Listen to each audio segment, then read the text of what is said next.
po, good morning sa inyong lahat. Ngayong umagang ito ay meron pong gagawing tinapay si Mama Yeps. Hello po sa inyong lahat. Ngayong araw na to ay ituturo ko po sa inyo ang paggawa po ng Spanish bread. So, ito na po yung ating mga ingredients. Para po sa yeast mixture, meron po tayo ditong 1/2 cup ng warm water, tapos 1 tablespoon ng active dry yeast, at saka 1 tablespoon ng white sugar. Sunod po natin ay itong ating 4 1/2 cup ng bread flour, 1/2 cup nitong white sugar, 1 1/2 teaspoon ng asin. Ito ay optional po, 1 tablespoon ng dough enhancer, 2/3 cup ng fresh milk or pwede rin po yung evaporated milk, 8 tablespoon nitong unsalted butter, at saka itong ating 3 pirasong itlog. Ngayon, para naman po sa ating filling ng ating Spanish bread, ang gagamitin po natin ay itong cream cheese. 1/2 cup nitong powdered milk or kahit anong powdered milk po. Tapos 1/2 cup ng white sugar. At syempre, itong ating breadcrumbs. So, yan na po lahat yung ating mga ingredients. Ngayon po, ang pinakauna po nating gagawin ay ipa-activate po muna natin itong ating yeast. So, dito sa ating 1/2 cup ng warm water, dapat warm water po yung gagamitin natin para talagang aalsa yung ating yeast. So, lalagyan po natin siya ng 1 tablespoon na sugar. Nakakatulong po kasi yan para mabilis pong umalsa itong ating yeast or ma-activate. Pagka medyo tunaw na siya, isunod po natin itong ating 1 tablespoon ng yeast. Haluin lang po natin ng konti. Tapos ngayon ay hihintayin po natin to na bubula or ma-activate. Yan, itatabi po muna natin to. Ngayon po, ang gagawin po natin dahil itong ating butter ay medyo matigas pa po siya kasi kakatanggal ko lang po dun sa ating fridge. So, parang imi-melt po natin siya ng konti. So, ilagay ko po dito sa ating saucepan. At saka yung ating fresh milk din ay malamig dahil galing po sa fridge. Isasabay natin siya habang nagme-melt po yung ating butter para medyo mag-warm po yung kanyang temperature. O yan, sisindihan ko na po yung ating stove. Mahinang-mahinang apoy lang po para hindi siya masyadong iinit kasi ang gusto natin ay medyo matunaw lang po yung ating butter. Kasi pagka sobrang mainit po, mamamatay po yung ating yeast mamaya pagka maihalo na po natin. Yan, halu-haluin lang po natin hanggang sa matunaw po itong ating butter. Ipapakita ko po sa inyo pagka tunaw na po ito. Ayan po, pinatay ko na po yung ating stove dahil tunaw na po yung ating butter. So ngayon ay ililipat ko lang po sa ating lalagyan ito. So itong 3 pirasong itlog, ang gagamitin po natin ay isang buong itlog at saka yung 2 egg yolk. Paghihiwalayin po natin yung ating egg yolk at saka yung ating white. Yan. So, ito po ngayon yung gagamitin natin. Yan, itatabi na lang po natin yung ating egg white. Ngayon, ay pwede na po natin itong pagsamahin. Itong ating na-melt na butter at saka milk at saka itong ating itlog. Pagka na-mix na po natin ng mabuti, ay itabi po muna natin to dahil paghalu-haluin po muna natin yung ating mga dry ingredients. Ayan, dito po sa ating 4 1/2 cup na bread flour, ilagay na po natin itong ating 1/2 cup na white sugar. Tapos, isunod po natin yung ating optional na dough enhancer. Kung wala po kayo nito, dahil alam naman po natin na lalo na sa ngayon na panahon ay mahihirapan pa tayong maghanap, walang problema po kahit wala po nun. Ang gamit lang po kasi nun ay kahit na aabuti ng ilang araw po yung ating tinapay ay malambot pa rin po siya. Pero kung mauubos nyo naman kaagad yung tinapay ay okay lang. Kasi kahit walang dough improver ay itong recipe natin ay malambot na malambot pa rin po yung magiging Spanish bread natin pagkatapos nating ma-bake. Ngayon ay isunod po natin yung ating asin. Paghalu-haluin po muna natin. Yung sa unsalted butter pala, kung wala po kayong unsalted butter, pwede po kayong gumamit ng margarine or lard. Yun po yung pang-substitute nun. Pati rin po yung ating fresh milk, pwede rin po yung evaporated milk. Basta, yung tamang sukat po ay susundin nyo lang po. Parehong sukat lang po yung ilalagay nyo or yung sundan nyo dito sa ating recipe ngayon. Ngayon, pagka na ihalo na po natin ay titingnan po natin yung ating yeast. Yan, nakikita nyo na bumubula na po siya. Ibig sabihin yan ay ready na po. So, ngayon ay ihalo po muna natin siya dito sa ating milk mixture or yung butter mixture natin. Haluin po muna natin. Ngayon ay ready na po nating pagsamasamahin yung ating dry at wet ingredients. Ngayon po ay bubutasan lang po natin dito sa gitna. And dito po natin ibubuhos itong ating wet ingredients. Yan, dahan-dahan po nating ibuhos sabay paghahalo po. Haluin po natin hanggang sa mabuo po natin yung ating dough. Or mapagsama-sama po natin tong lahat. Pagka napagsama-sama na po natin to, ay pwede na po nating simulang masahin to. So, ang gagamitin po natin ngayon ay yung kamay natin sa pagmamasa. Kasi wala po tayong machine. Pero kung meron po kayong machine, pwede po, mas mabilis po kayong matapos magmasa or maimasa nyo po ng mabuti. Pero dahil pang isang recipe lang po itong gagawin natin ngayon, kahit kamayin po natin ay okay lang. Basta siguraduhin lang po natin na malinis po yung kamay natin. Maghuhugas po tayo ng kamay bago po natin simulang masahin to. Yan, pagka ganyan na medyo mabubuo na po natin siya, ay pwede na po nating simulang masahin. Maghanda lang po tayo ng extra na harina para idadagdag po natin pagka medyo madikit pa po sa kamay natin. Ayan po, tulad nito na pagka minasa natin ay medyo madikit pa sa kamay natin, maglagay po tayo ng paunti-unting harina para maimasa po natin siya ng mabuti na hindi didikit sa kamay natin.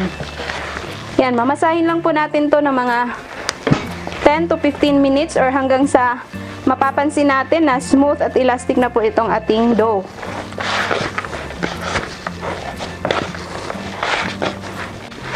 Yan, dito ko lang po siya minasa dahil hindi naman po masyadong maramihan to. Papakita ko po sa inyo mamaya pagka smooth na po ito. Ngayon po, pagka ganito na po yung texture ng ating dough na smooth at saka elastic na po siya, hindi na didikit sa kamay natin. Ngayon ay ready na po natin tong paaalsahin. So, dito sa aking pagpapaalsahan, lalagyan lang po natin ng oil para pagka umalsa na siya ay hindi didikit.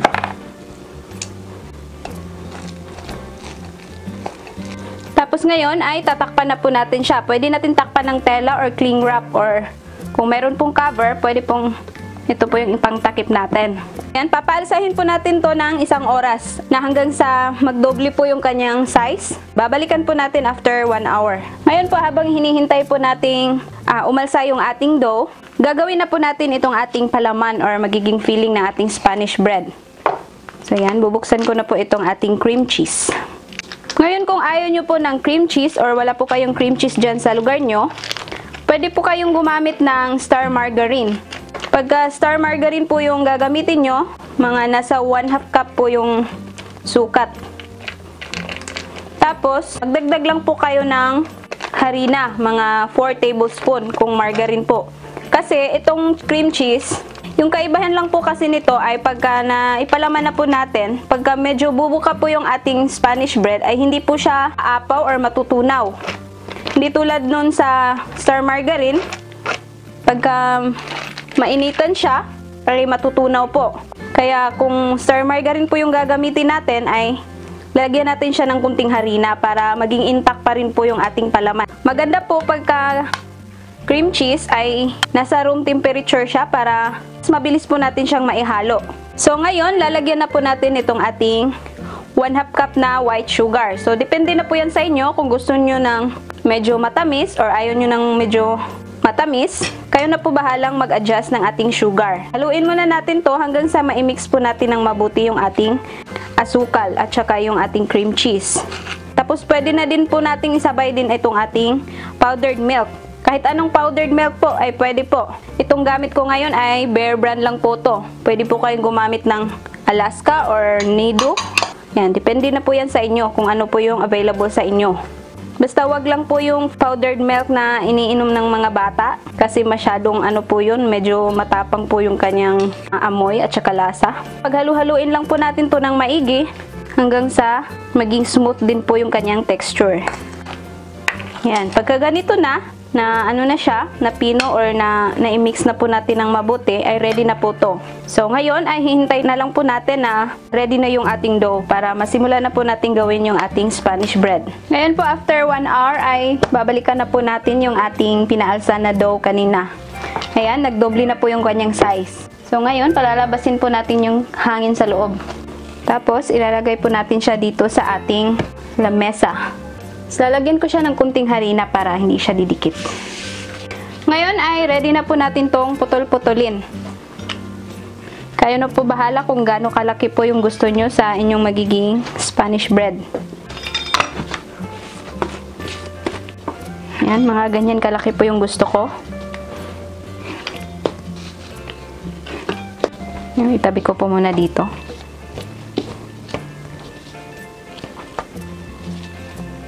Ngayon po ay simula na po nating huhulmahin itong ating Spanish bread. So, kukuha lang po tayo ng isang piraso nitong ating naputol na dough. Tapos, maglagay tayo ng kunting harina dito sa ating lamesa. Ngayon, gagamit po tayo ng rolling pin para ma-flatten po natin ng mabuti itong ating dough or yung Spanish bread natin. Yan, ganyan lang po. Tapos, i-roll po natin yung ating rolling pin. Ganyan.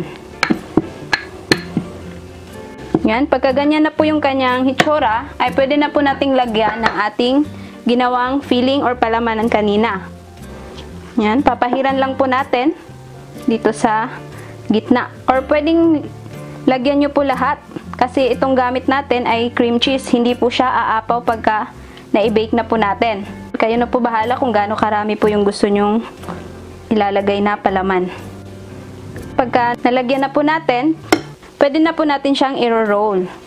Yan, hahawakan natin dito sa gilid. Para mas maganda po yung kanyang hitsura.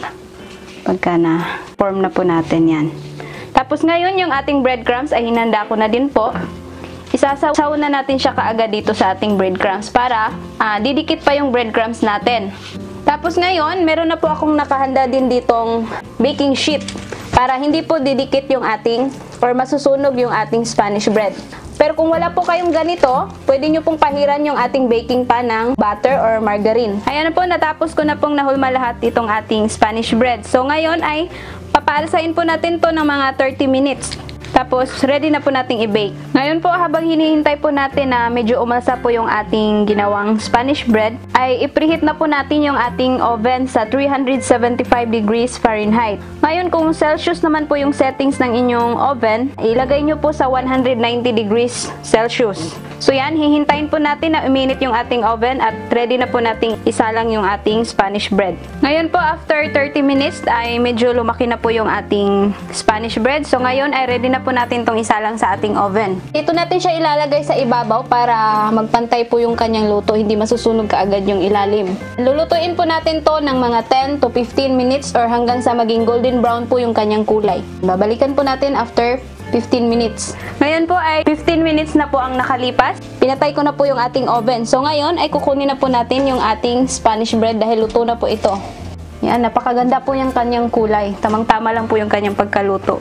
So, papalamigin po natin ng konti para maipakita ko po sa inyo kung ano po yung texture or hitsura niya sa loob. Ayan po, kukuha po tayo ng isang piraso. Yan, sobrang lambot po ng ating Spanish bread. Malaking tulong din po yung ating dough enhancer. Ayan o, sobrang lambot. Kahit mga ilang araw po to ay hindi po siya titigas dahil po yun sa ating dough enhancer. Yan na po ang ating finished product ng Spanish bread na ginawa po ni Mama Yes. Sana po ay magustuhan nyo at itry nyo ang recipe ito. Sana mag-like, mag-subscribe at mag-share po kayo. Maraming salamat po sa inyong panonood. Ito po ang inyong Ate Mayang na nagsasabing, mabuhay!